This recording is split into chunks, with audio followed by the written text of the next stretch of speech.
Presyo kan mga burak sa syudad ni Naga naglangkaw na durante kan Semana Santa. Mga parabakal nin burak nagdadayo naman sa tanuman nin mga burak sa Barangay Pacol sa nasambitan ng syudad. Yan ang tinutukan live ni Veblen Reynes. Veb?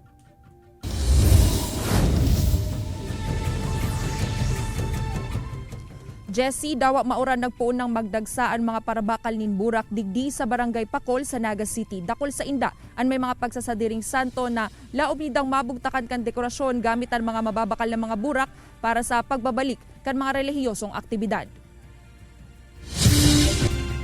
Makalihisan haros 2 taon na mayo nin religious activities huli sa huma kan COVID-19. Buhay na sangunyan ang sitwasyon sa tanuman nin mga burak sa Pacol, Naga City. Kasabay kaya kan Martes Santo, nagpuon naman na magbisita sa lugar ang mga parabakal. Urong na itong mga may sadiring imahen na ipoprosesyon sa aga, asin sa Biyernes Santo. Arog na sana ni Grace Navarro nagikan pa sa banwaan kan Ocampo.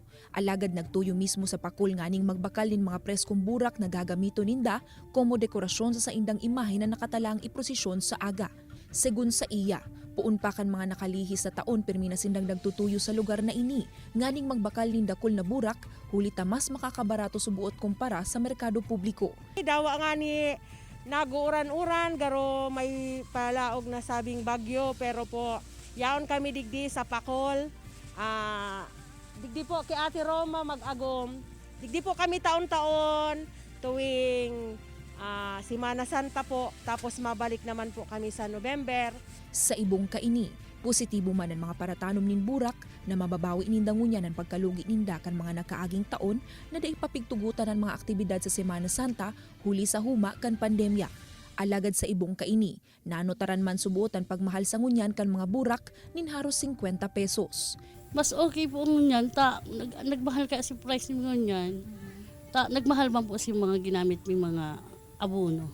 Kaya mas okay ngunyan.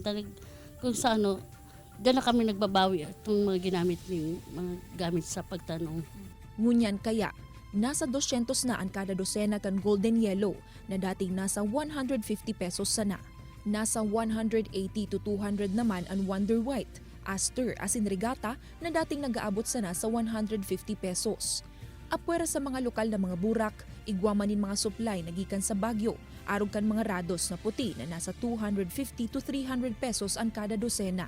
Asin ang kulay yellow naman na nasa 270 to 300 pesos ang dosena. Mantang igwamanin mga assorted colors na haros nasa 250 man ang dosena. Ang nasabitan ng mga burak na gikan sa ibang lugar, ang nagmahal naman subuotan presyo. Hulita mahal man ang tao sa sainda kan mga supplier. Arog mo po talaga yan maski sa pag kaaldawan na, nagmamahal na ang burak. Kaya po siya mamahal lang ngunyan dahil mahal naman po siya halik sa dangwa.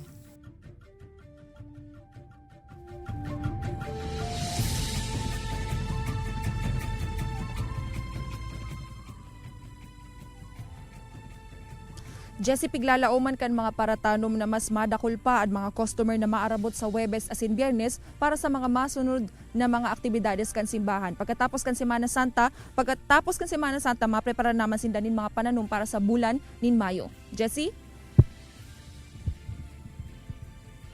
Alright, Veb, hapot ko lang ano ang naging epekto sa mga paratanom din burak kan sunod-sunod na mga pag-uran na sa tuyang na-eksperyensahan kanakalis na aldaw hasta sa ngunyan?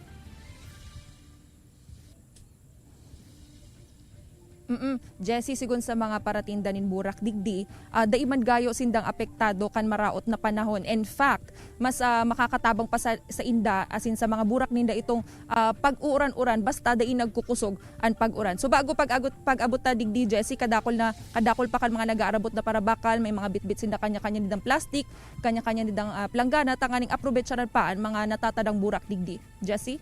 Veb, ngunyan na panahon ng Semana Santa, igwa ba diyang klase nin burak na talagang mabenta sa mga parokyano na nagdadyan sa Barangay Pacol?